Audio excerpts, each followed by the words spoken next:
Hello, কোথায় তুমি? ঘুমাই। ওঠো। কেন? দেখা করবো, বের হও। বাসা ওভেন কেন পাঠিয়েছ? কারণ তোমার বাসায় ওভেন ছিল না। আমার বাসায় অনেক কিছুই থাকে না, যেটা তোমার বাসায় থাকে, তোমার ফ্রেন্ডের বাসায় থাকে, তোমার পরিচিত মানুষদের বাসায় থাকে। জোর করে দায়িত্ব নিবা? জাস্ট একটা ওভেনই তো। না, বিষয়টা একটা ওভেনের না। তুমি কিছুদিন আগে বাসায় গেলা, সবকিছু দেখে টেখে 2 দিন পর একটা আলমারি পাঠিয়ে দিচ্ছি। এরকম করতেছো কেন? আমি ভালোবেসে একটু একটু জিনিসপত্র দিচ্ছি। তুমি যখন আমার পেছনে টাকা খরচ করো, আমার এটা পছন্দ না। হয়েছে, অনেক হয়েছে, চুপ করো। চল, কোথায় যাবে? আমরা কিছু খাই, ক্ষুধা লাগছে তো আমার, কিছু খাই নেই। তুমি তাহলে যাও, কেন আমি অফিসে। আচ্ছা ঠিক আছে, চল। এই মামা দাঁড়ান। আমি তো কাজের সাইডে যাচ্ছি, তুমি রিক্সা উঠলা? আমি সামনে নেমে যাব। মামা সামনে পায়ে রাখেন। সাবধানে যাও। তুমিও সাবধানে যাও। মামা যান। এখন কয়টা বাজে? 11টা বাজে। নির্লিপ্তের মতো বলে ফেললে এখন 11টা বাজে। তুমি যে একটা দায়িত্ব জ্ঞানহীন মানুষ, এটা তোমাকে দেখলেই বোঝা যায়। 11টা বাজে এটা নির্লজ্জের মতো কেমনে বলছো? বলে আমি ঠিক টাইমে আসছি, আমার কাজ তো চলছে ভাইয়া, তাহলে আপনি চিৎকার করছেন কেন? আহা, চিৎকার করবো না, উপর মহল থেকে চাপ আসছে, প্রতিটা টয়লেট আমার সুন্দর মতো বুঝাই দিতে হবে। ক্লায়েন্ট আমাকে প্রেশার দিচ্ছে, এভাবে চলতে পারে না।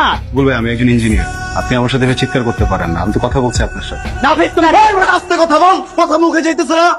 ইঞ্জিনিয়ার আমি বেটা, ফাইজলামি করছ তুই? নাফিস, এই চুপ, কিসের নাফিস? তোর মহল্লার ছোট ভাই আমি, মূর্খ কথাকার দালাল একটা। সমস্যা কোথায় এগুলো মানুষরা? ওরা যদি কাজ না করে কাবিতে চাকরি দিয়ে, তোর বাপ এসে কাজ করবে? হ্যাঁ, আমার ডিউটিটা ঠিক মতো না করতে পারলে তো সবকিছু আমি বুঝাইতে পারবো না। আমার তো চাকরি থাকবে না। করবে না তোর চাকরি? আমার বাবা এত কষ্ট করে পড়ালেখা করে ইঞ্জিনিয়ার বানিয়েছে, তোর মতো দালালের কথা শোনার জন্য না। নাফিস, তুমি কিন্তু ভুল বুঝতেছো, আমি আবারও বলে দিলাম কিন্তু। হ্যালো, কাজের সময় আবার ফোন দিচ্ছ কেন? কি হয়েছে বলো না। ফোনটা রাখো। কোনো সমস্যা হয়েছে অফিসে? আরে ভাই, ফোনটা রাখো।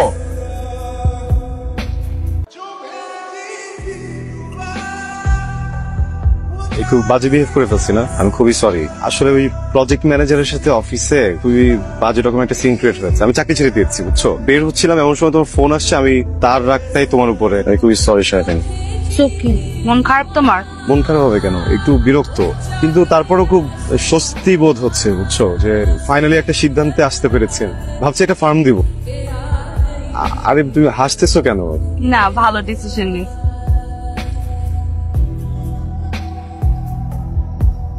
স্বামীর ব্যাপার বলছি, আমি কিছু নেবো না। জামা কাপড়ই তো, এরকম করতেছো কেন? এখন তো খুব মেজাজ খারাপ হবে।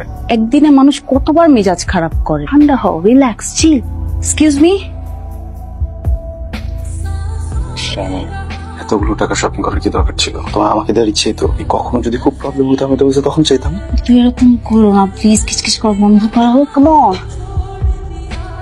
হ্যালো শামিল, আমার ফোনে কিছু টাকা আসছে। না তো, কিসের টাকা? এই পৃথিবীতে এমন কেউ নেই যার কাছে আমি 50,000 টাকা পাই, আর এমন কেউ নাই যে আমাকে 50,000 টাকাও দিবে, একমাত্র তুমি। পাঠাইনি। আমাকে সত্যি সত্যি একটু বলবা টাকাটা তুমি পাঠাইছো কিনা? শুধু শুধু মেজাজটা খারাপ হবে এবং এটা সিগারেট হবে।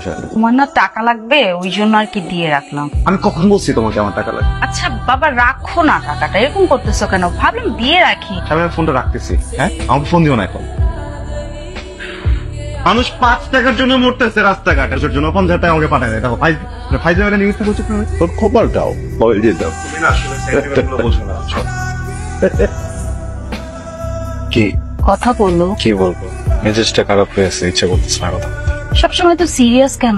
স্বামী, তুমি বুঝবা না। তুমি ভালোবেসে আমার জন্য যেগুলো করতে চাও, এগুলো না আমার জন্য প্রেশার হয়ে যাচ্ছে, বুঝছো? আমার অনেক ভয় লাগে। বিয়ে করবো। করবো, তারপরে আমি তো। আমি সবাই ঠকাস, যাকে বিশ্বাস করছে। তোকে তো আমি কিছু লুকাই নাই। তোমাকে হারানোর ভয় আমার সারাটাক্ষণ মনে হয় আমি তোকে এই বুঝি হারাই ফেললাম। বিয়ে করবো, ভয়ের কিছু নাই। চলো।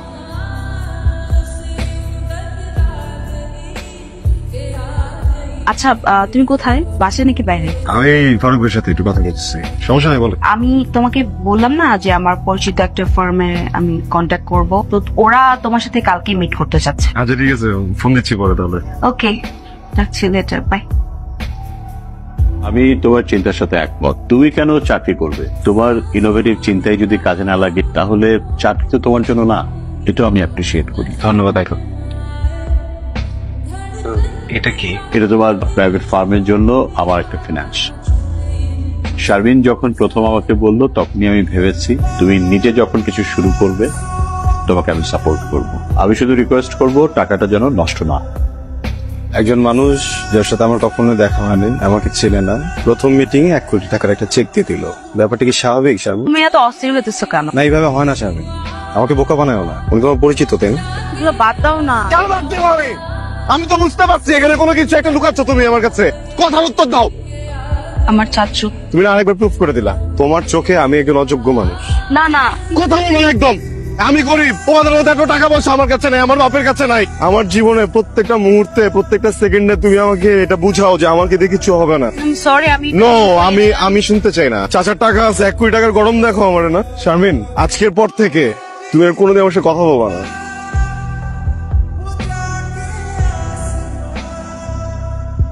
এই জামানায় এরকম কেউ তোকে ভালোবাসে। ভাই, আমার ভালোবাসা আমার দরকারও নেই। এই ভালোবাসা আমি কি করবো বলো? আমি নিজের মতো করে কিছুই করতে পারছি না। তুমি বসো, আমি ফোন আজকে দিই, আমাকে দিও না।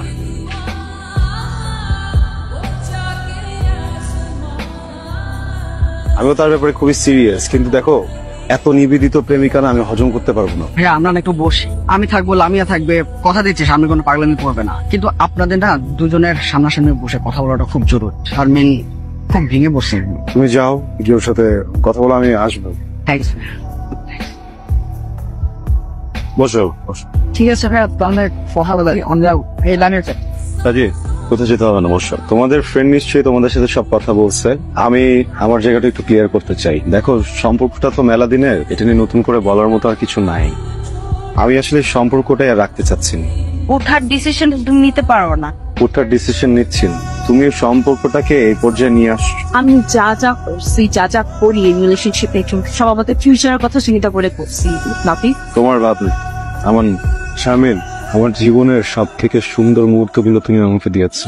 বিশ্বাস করো, আমি তোমাকে অনেক ভালোবাসি শারমিন, কিন্তু আমি নিজেকে হারাতে চাই না। তুমি আমার সাথে যোগাযোগ করো না শারমিন। ভালো থেকো।